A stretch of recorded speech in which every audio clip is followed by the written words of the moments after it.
Digital minimalism through Stoic eyes. Did you know that Seneca, writing over 2,000 years ago, warned us about wasting time long before the invention of smartphones? He wrote, "People are frugal in guarding their personal property, but as soon as it comes to squandering time, they are most wasteful." If only he could see us now scrolling endlessly, caught in digital webs spun not by spiders, but algorithms.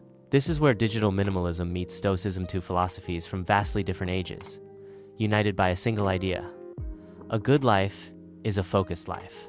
In our hyper-connected world, where distraction is not the exception but the rule, the Stoics offer a timeless counterattack. They teach us to live intentionally, not reactively, to choose what truly matters, to reclaim our most precious, non-renewable asset, attention. Let's begin with Marcus Aurelius, Rome's emperor-philosopher.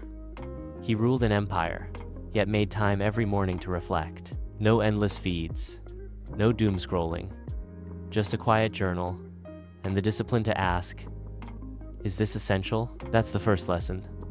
Essentialism. Before you open your phone, ask yourself what Marcus asked. Is this necessary?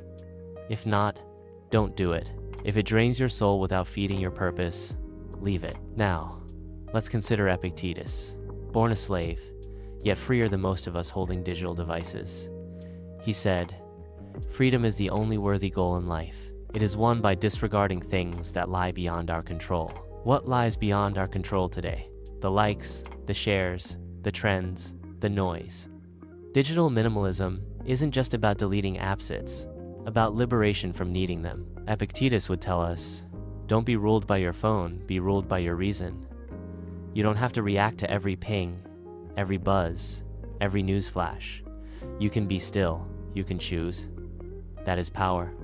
That is Stoicism. Now enter Seneca, the great advisor and cautionary voice of wasted time. He wrote, "It is not that we have a short time to live, but that we waste a lot of it." How would he see our digital world? He might say, the tragedy isn't the screen, it's the soul behind it, lost in consumption. The Stoic answer? Live deliberately. Seneca reminds us that the path to wisdom begins when we treat every moment like it matters, because it does. So, what does digital minimalism through Stoic eyes really look like in practice? It looks like this: checking your phone with intention, not compulsion. Replacing idle scrolling with silent reflection.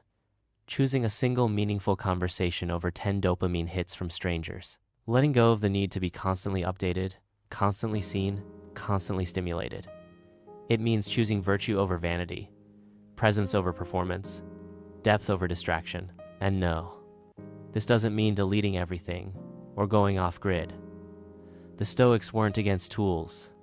They were against dependency. They'd say, use technology like a philosopher would use a sword, with clarity, with purpose, and never while sleepwalking. The question is not whether you're online. The question is whether you are in control when you are. So if you're feeling burnt out, anxious, always pulled in 1,000 directions, remember what the Stoics would say. He who is everywhere is nowhere. Choose where your mind lives. Reclaim your inner citadel. And let digital minimalism become not a trend, but a practice of the soul.